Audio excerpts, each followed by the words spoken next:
Hello, sino po sila? Magandang umaga po sir, ako po si Ana, empleyado ng SSS. Natawagan ko po kayo dahil napansin namin na may problema ang inyong SSS app. Kailangan niyo po ng PRN number, tama po ba? Oo, tama ka, kailangan ko talaga. Hirap na ako sa app, hindi gumagana. Sir, swerte niyo po at natawagan ko kayo ngayon. Hindi niyo na po kailangang pumila sa SSS office. May bagong update po ang SSS app. Isesend ko po sa inyo ang link para diretsong ma-install. Sige, ito yung email ko. Sige sir, i-click nyo po yung link tapos install nyo lang. Ako na po magi-guide sa inyo habang nag install. Mabuti naman at may tutulong. Salamat po ha. Sir, wag nyo pong i-off ang phone nyo. Hintayin nyo lang matapos yung installation, mga 30 minutes lang po. Ba't ganito? Ang tagal, hindi pa rin gumagana phone ko.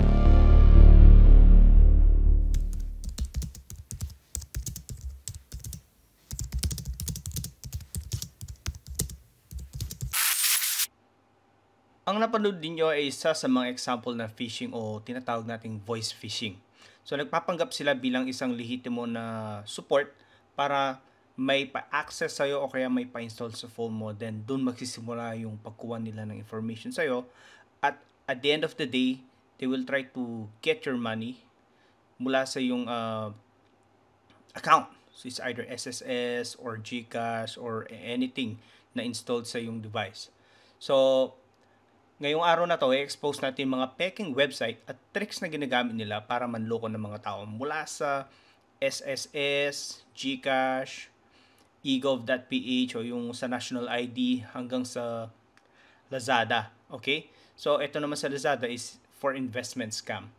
Okay? So, next natin dito, ang gagawin natin is ilalagay natin yung mga red flag para mas madali nating ma-identify yung mga ano ba, bakit ba naging red flag to? Bakit phishing site ito? So, umpisahan na natin. Marami-rami ito. Okay. How scammers get your information, sorry. So, naglista ako dito ng apat. So, una is hack companies. So, data breach. Okay. So, meaning, if may company na hack, yung personal info mo, your name, your phone, etc. may be stolen. So, example dito is yung Canva. I remember 2019 na nagkaroon sila ng data breach. So, meron akong ginagamit ditong website kung makikita rito if na-breach yung email mo. For example, itong email ko, check natin. Okay, 0 breaches. Usually, pag may breach ka dyan, lalabas yan. So, you can use this website. Ilagay ko na sa Facebook ko or sa YouTube ko. Then, you can start from there if compromise yung email nyo. Okay? So, going back. Second is yung buying from websites, data brokers. Some sites collect and sell people's info. So, scammers can buy from there. Okay, next is fake texts and emails. So, dito, you may get fake SMS messages with links or if you click and type your details, scammers can steal them. Okay, next is social media. So, usually, itong mga social media na to, yung mga nag-PPM or nagme-message sa inyo na hindi nyo namamalayan, lalo na dito, target nila dito mostly is mga matatanda. Tsaka yung mga hindi masyadong aware sa mga ganitong style ng mga scam. Okay? So, let's start with the real example. So, we go first with the fake SSS support. Okay. As you can see, dito pa lang may mali na agad, tama? Yung website. So, yung kanina narinig nyo na dramatization is isa yung way para makuha yung loob ng kausap mo. Either mag-SMS yan, sasabihin nila, oh, tawagan kita. So, once they call you, they will send a link. So, ito by the way, itong website nito, down na to, taken down na to. So, may papa-install sila. Okay? Pag clinic mo yung Android, ang Apple, sasabihin, system is upgrading. Okay, it only works on Android. Okay, kasi iba yung architecture kasi ng Apple pag nag-install ng application. Sa Android kasi, pwede kang ma-bypass. Madali siyang magawa ng paraan. Lalo na pag rooted yung phone mo. So, unang red flag, first is not official website. And second, send application download links via email or text. Okay, sa instance na to, they will send it via SMS. Then, while on the phone, they will teach you on how to install the thing. meaning the application. So, doon pa lang red flag na yan. So, please be careful guys. If meron na kayong ganito agad, drop nyo agad yung call and wag yung entertain. Okay? So, yan pa lang is from email or call. But meron pa dyan mga SMS.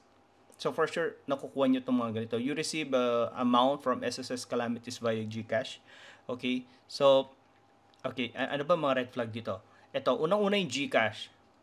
May portal to na lalabas na get started, proceed with GCash registration. Okay?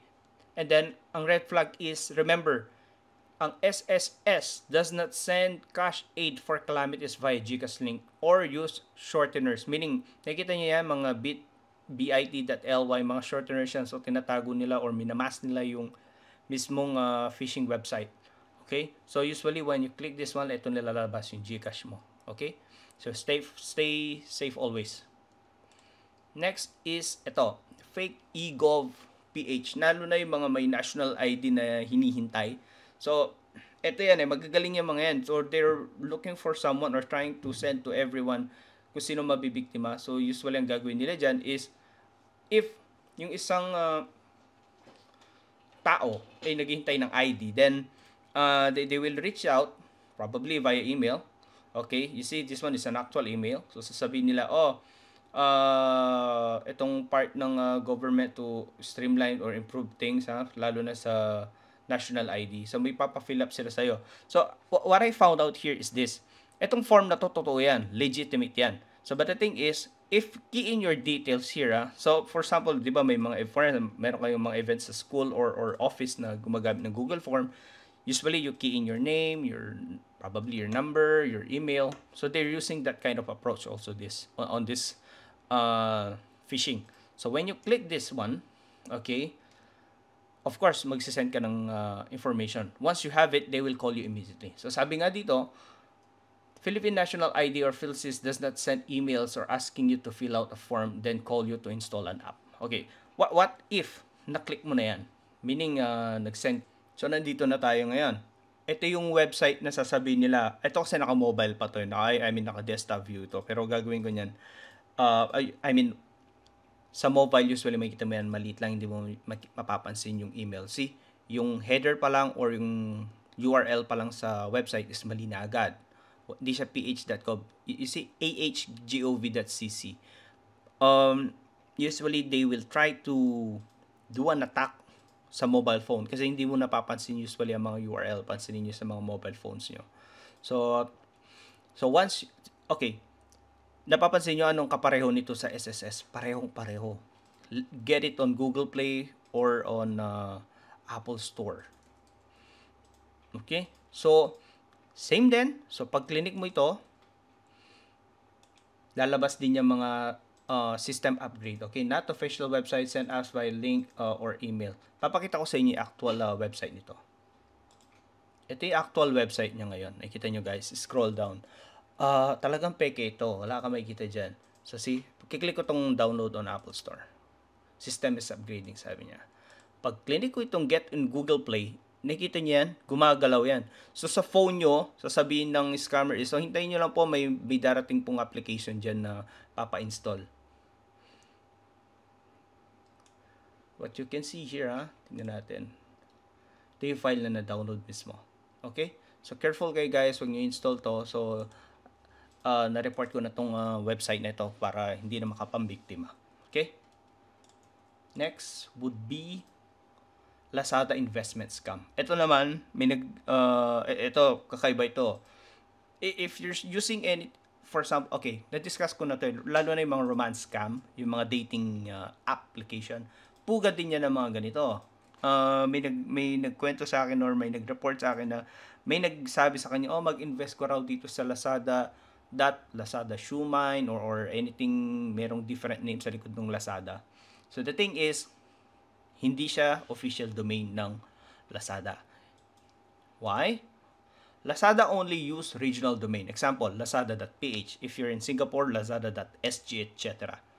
And secondly, Lazada does not offer any user investment programs. Okay. Ito kasi mangyayari dyan. So, mangyayari is, May bibigay sa yung isang link, sasabihin, oh, mag-invest ka rito. So, magsisend ka ng money. Then, they will try to lure you na, oh, bibigyan rin kita ng money. So in exchange, maniniwala ka kasi may binigay na parang credits sa'yo. But at the back of it, it's just a system-generated credit. It's not real.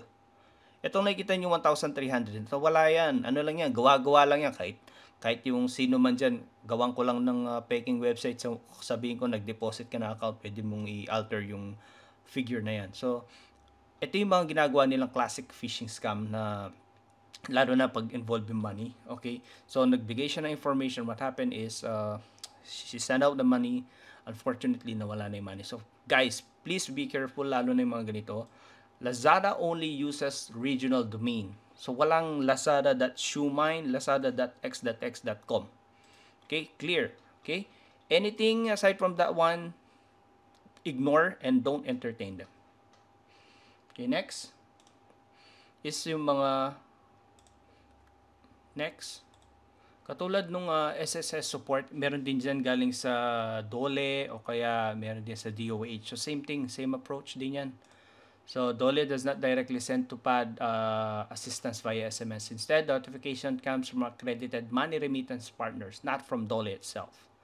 Okay, same thing also sa DOH. DOH will never send billing overpayment via SMS with shortened links. Okay? Okay. Now, your defense protocol. Okay, official protocol, no unsolicited calls. Okay, does not initiate calls for app updates. Okay, remember that one. Okay, so next is official app stores. If sabi niya may sisend akong link, download mo rito, red flag na agad yan. They will never the official app only is in Google or Apple Play Store. That's it. Okay, secure sources, lalo na yung mga website. Careful guys, sabi ko nga, it should end in .gov.ph. Hindi yung .cc, ano pa ba yung .ac, .cc, mga ganun mga domain. So, red flag ganyan. Next, scam tactics. Una, create urgency, initiate call claiming convenience or urgent problems. Okay? Sabi ko nga, they try to lure victims with this kind of approach, lalo na sa psychological behavior na tao. Okay? Second is send links or app via email or text. Sabi ko nga, only in official app store. That's it. Fake sources, misleading URL. So, mali yung URL sa naming website nila. Okay, emergency response checklist. So, paano kung nangyari na ito? Okay, meaning, nangyari na yung na-send mo na information na bawasan ka na ng pera. Okay, so, pero unang-una, meron tayong mga pwedeng gawin dyan. If kangyari lang is, una, disconnect, immediately turn off Wi-Fi and mobile data on the compromised phone kasi ayaw mo na nga magkaroon ng lalong lumalayan dun sa phone mo. Okay? Next is, ito importante, change password from different secure devices. Meaning, palitan mo agad lahat yan. Lalo na kung gumagamit ka ng mga pare-parehong password for all the platforms, ay, palitan mo agad yan. Mayayari ka, mabilis nila ma-access yan. Okay? Next is notify banks. If kaya nyo pang habulin, wala, nag-send kayo ng nag-loan bigla yung hacker or yung mismong nag-compromise ang account mo, call immediately the bank if you can reverse it. Okay? Ay, by the way guys, just to be careful, lalo na yung may papa-access silang link sa'yo, then they will ask you to, okay, say yes or say proceed. Please careful. Because what's happening is, sometimes they will send you a link like a video link, then sasabihin doon na, okay, please say yes.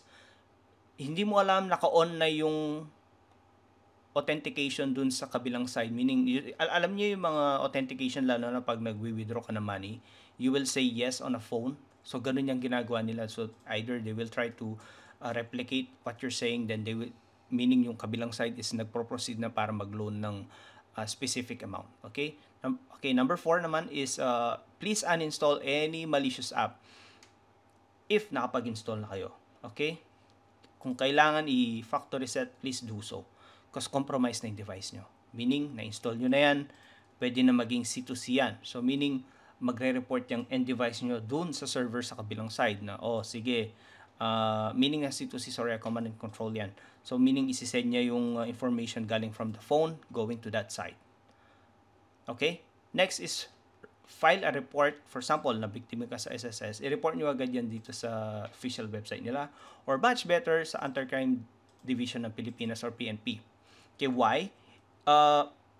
It creates a record for you and for all, meaning if meron man related na biktima nito, mapapagdikit-dikit ng mga kapulisan yan. So magkakaroon ng parang large report na may nangyayaring ganito pala. So they will check on it. Okay? Next is Google Safe Browsing Site Status. So paano ba gumagana to? Pakita ko sa inyo. Mag-example ako. Wait. Okay, ito yung safe browsing. Check natin. Alright. So ito yung website na yan. So anong gagawin yan is very simple lang. So mag-send ka dito ng link na itong website na to hindi safe. Okay? So for example, magpapakita ko dito itong compromise na my tech support na na-report na, check natin, no. Yan, tingnan natin. Okay, this site is unsafe. So if meron kayong alam na website na alam nyo phishing, so paano nyo i-report? Simple lang, ito yan. Dito tayo mag-proceed. Okay, so i-report ko una dito itong GCash. A phishing website of GCash. Submit.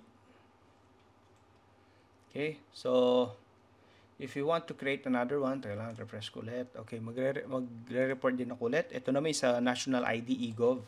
Okay. This is not the official website of eGov. Please unpublish.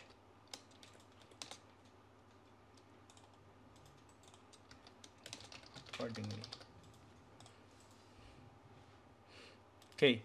So, yan, na-report na natin. So, isi-send ko mamaya yung link on how to do it, and guys, stay safe always, lalo na yung mga matatanda natin mga kababayan. Okay, please send this video and help me to spread this kind of phishing tricks para makapagbiktima ng mga kababayan natin. Ang masama pa rito, mga Pinoy pa rin ang mga nabibiktima, lalo na ngayon hawak lahat ng phone. So please be careful guys, stay safe.